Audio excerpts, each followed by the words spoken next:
Although the Sun is just one of many hundreds of billions of stars in the Milky Way galaxy alone, the Quran, not very scientifically, describes the Sun as a lamp, siraj, here circled in red, where it says in 71:16, and He, Allah, has made the moon a light therein and made the Sun a lamp. Even though not directly mentioned, there is another reference to the sun being a lamp in Quran 25:61. Interestingly, Muhammad is also described as a lamp, circled in red, with the same Arabic wording siraj in Quran 33:45-46. O Prophet, indeed we have sent you as a witness and a bringer of good tidings and a warner and one who invites to Allah by His permission and an illuminating lamp. The Quran in 21:33 confirms the sun has an orbit where it says, and it is He who created the night and the day and the sun and the moon, all in an orbit are swimming. But it is the planet that revolves around the sun, as this picture shows, including the earth, for which there is no reference of it having an orbit in this verse or anywhere else in the Quran. The sun would only have an orbit in a geocentric worldview, something that the Quran proves again in 36:38, when it says, and the sun runs towards its stopping point. This was covered in the previous video, as the sun, astronomically speaking, does not have a fixed stopping point, but it would only do so in a geocentric worldview, as this next video shows.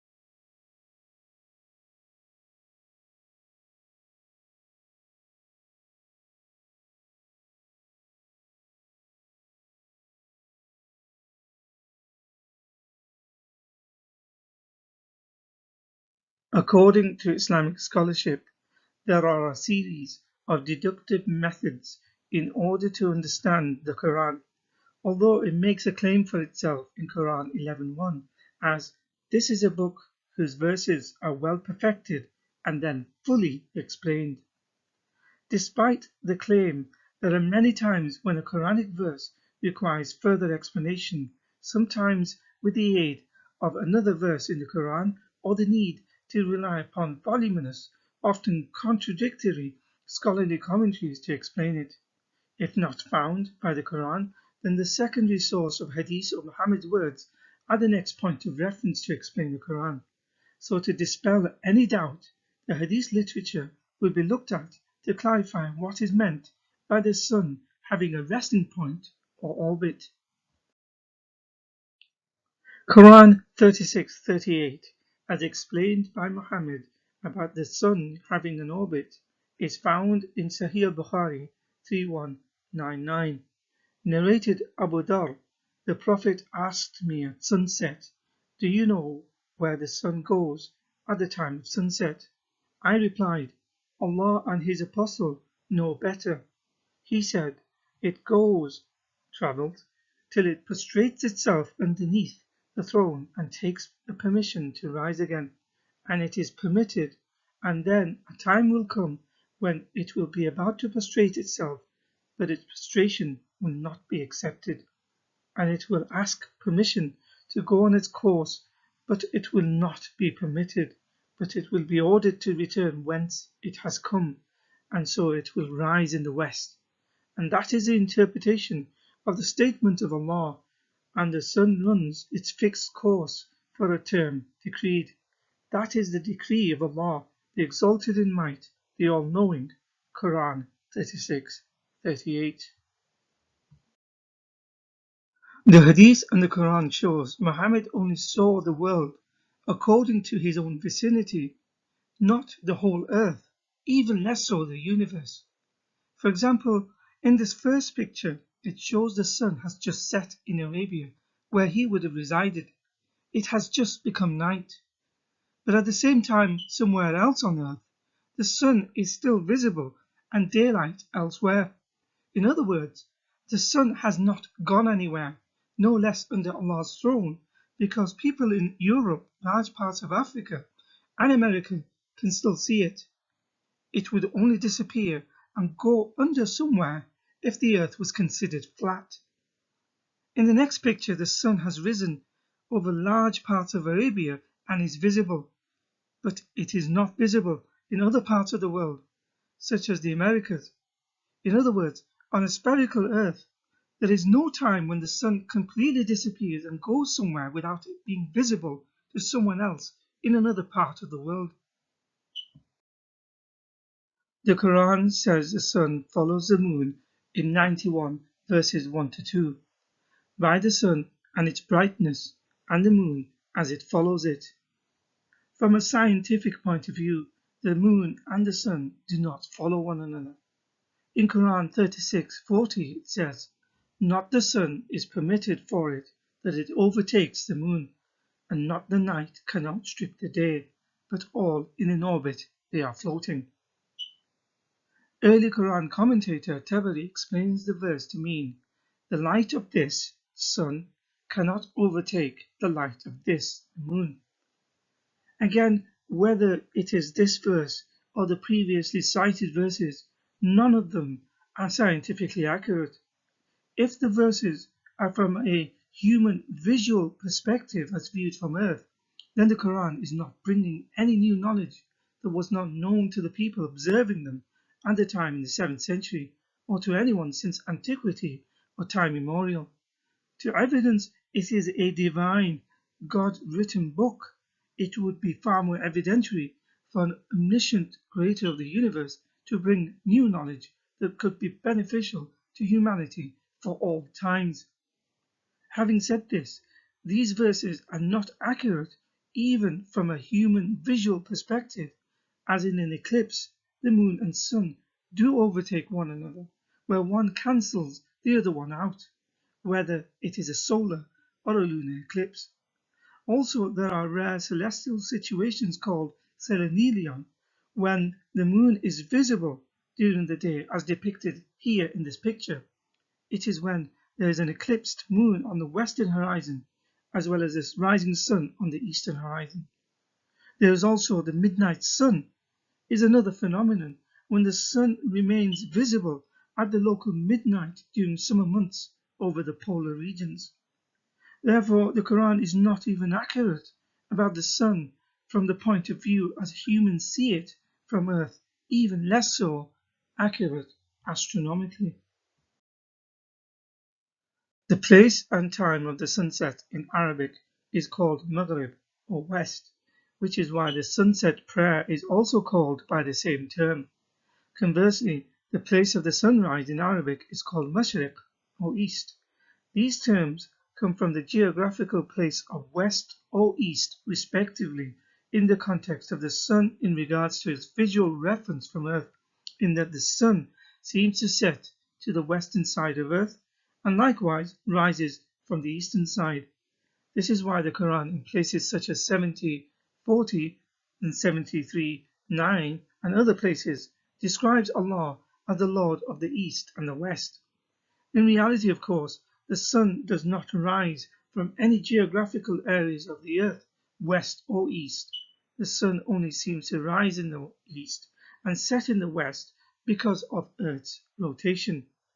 If the earth was considered flat, as illustrated by this picture, it would have edges as confirmed by Quran 13:41. In this case, any person is able to travel to the western edge to find the place where the sun sets, and to the eastern edge to find the place where it rises, a topic that will be discussed in the next video. There are two wests and two easts in Quran 55:17, where it says, Lord of the two Easts and Lord of the two Wests. Ibn Kathir interprets it as meaning the sunrise of summer and winter and the sunset of summer and winter. The link is in the description. Ibn Abbas, Muhammad's cousin and close companion, is quoted in Tanwir al-Miqbas as explaining the verse. There are two easts and two wests. The east of winter and the east of summer have 180 phases, just as the two wests and the moon have 180 phases. It is also said that the easts of summer and winter have 177 phases, and the wests of summer and winter, as well as the moon, have 177 phases. The sun rises throughout the year for 2 days in the same phase, and it also sets 2 days in the same phase. End quote. Note that Ibn Abbas does not claim that the Quran reveals for the first time of the existence of two easts and two wests. Instead, he explains the expression by connecting it to something the people already knew. The point remains, the sun does not rise and set at the same 2 points, whether in terms of two easts or two wests, depending on the summer or winter seasons, as the commentaries state. The sun has many points of its sunrise and sunset, nor does it rise or set at the same time on any given day for any two people if they live in different parts of the world. This is because it rises and sets at multiple different times for different places, depending on the geographical area the person is on Earth at the time. So in conclusion, the Quran reflects the prevailing view of its time. To the 7th century Arabs, the prevalent view was not of a heliocentric spherical Earth, so upon their observation, the Earth was stationary and the Sun seemed to move around it. So to them, it would have appeared that the Sun and the Moon were in an orbit that never overlapped. They saw the sun rise from the east every morning and set in the west in the evening, which signified the end of that day and the start of the next day. In fact, according to the Quran, the sun has an actual place where it rises and sets from. This will be explained in the next video. The Quran says the sun runs towards its stopping point and has an orbit, but it is Earth and the other planets that revolve around the sun. Also, the Quran mentions the night and the day as distinct phenomena. Scientifically, though, they are caused as a direct correlation with the sun and the Earth's rotation. As explained in the previous video, the modern apologetics of the sun orbiting the galaxy is a desperate attempt, as it does not explain what the sun's actual stopping or resting point is. By making such a claim, the apologists are saying they know better than Muhammad, who explained it to mean that the sun travels and prostrates itself underneath the throne of Allah. When the Quran says that the sun and the moon follow certain paths and they do not overtake one another, even if it is meant visually as viewed from Earth, on both counts it is inaccurate, whether scientifically or visually, because there are eclipses or rare phenomenon called selenium. The Quran says there are two wests and two easts in reference to the sunrise and sunset. Although scientifically the sun does not rise or set, but even if it is said to mean visually, the sun has many points of sunrise and sunset because it never rises and sets at the same point on any two given days. Instead, it rises and sets at multiple different times for different places, depending on the geographical area the person is on Earth at the time. If all the Quranic verses cited do not actually refer to scientific explanations for the role of the sun within the solar system, but only what humans view from Earth, then the Quran does not bring anything new in terms of knowledge. There is nothing beneficial or revolutionary to humanity. People should expect, and indeed deserve, new or enlightened knowledge from a book that claims to be God-given and divine.